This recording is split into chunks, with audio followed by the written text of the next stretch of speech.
someone is playing a game. It looks to me that someone was staging an act. The release of Kibet bull Billy Mwangi and Peter Muteti, 3 young Kenyans who had become vocal critics of President William Ruto's administration, has plunged the nation into a storm of controversy and suspicion. The ordeal has left many Kenyans questioning the motives behind their abduction, the circumstances of their release, and the narratives surrounding their entire saga. What began as a demand for justice has turned into a tangled web of government narratives, public speculations, and political intrigue. Look at the faces of the people who have been released, as it is said. They look very clean. They don't look hungry. They look well-shaven. They look people who have been somewhere. Since the release of the trio, the government has pushed a narrative that the three staged their own abductions. These claims has not only cast doubts on their credibility, but also left Kenyans who protested for their release feeling betrayed. Wadau, Kibet bull is a mad person. Kibet bull amedungwa nini? Kuna kitu Kibet amedungwa. By the way, there is something Kibet amedungwa. Kibet is not okay. The strategy appears aimed at discrediting the abductees and diffusing the public outrage that had been building in dangerous levels.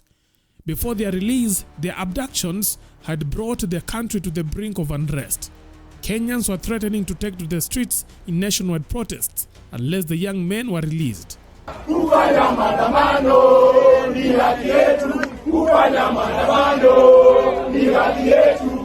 That someone was staging an act to trigger a series of events, to trigger a series of activities. In my view, and I really hold, and even in my committee, I think it is our responsibility as members of parliament to invite the ministers to shed light on what is happening. But even before we do that, I want to call upon the Director of Criminal Investigation to go further, invite these young men who were released yesterday. By portraying the abductions as a hoax, the government has attempted to turn public opinion against the trio and shifted the focus away from its own actions.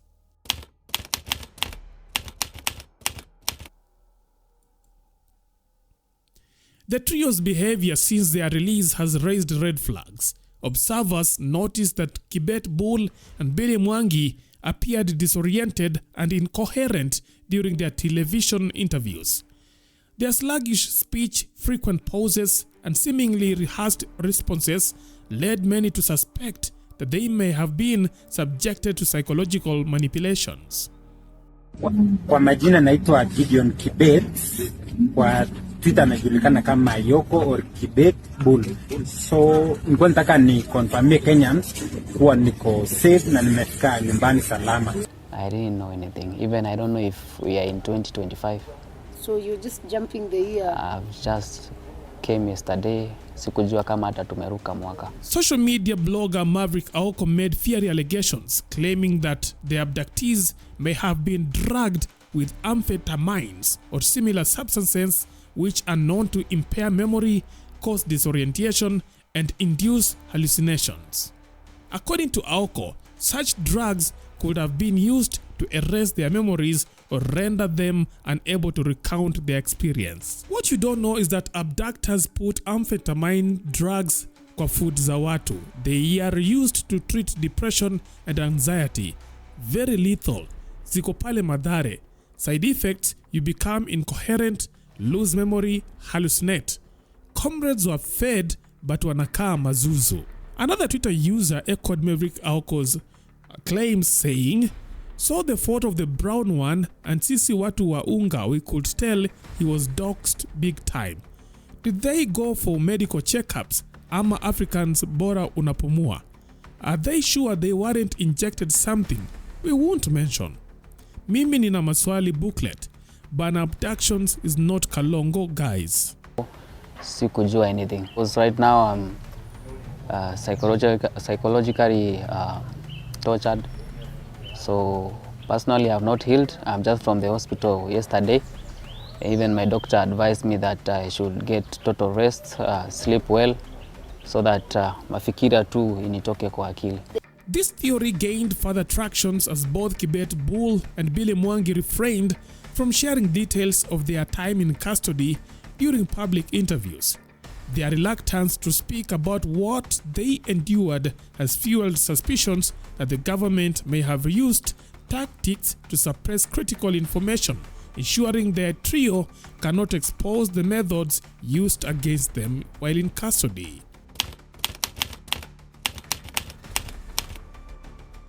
The drama took a digital turn when it became evident that the social media accounts of the abductees had been compromised.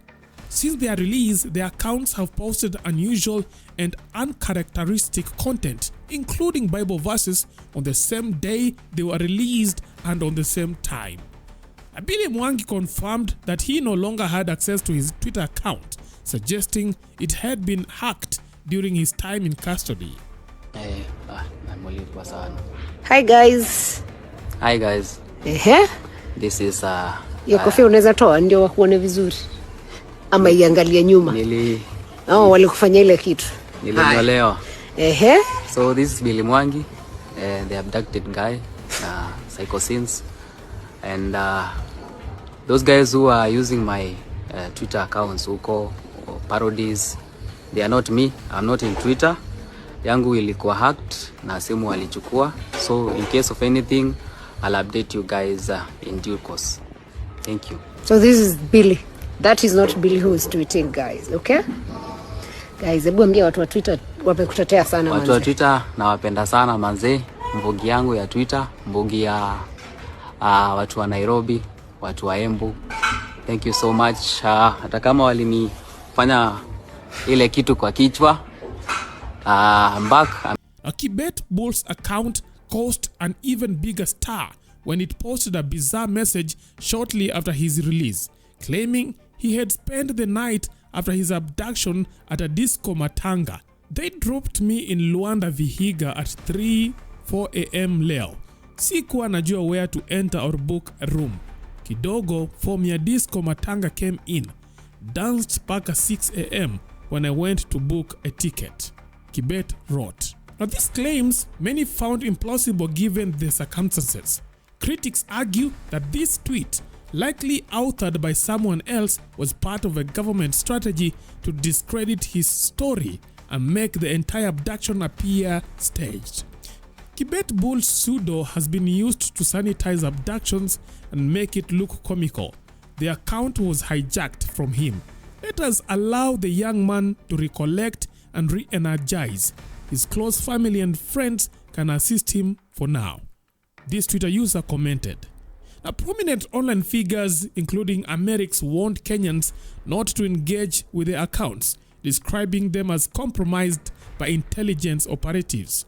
Now, this synchronized posting of Bible verses by all three abductees' accounts further fueled suspicions that the government was orchestrating a coordinated effort to sanitize the narrative surrounding the abductions. When the trio emerged from custody, they were all clean-shaved and well-groomed, a detail that has sparked intense speculation.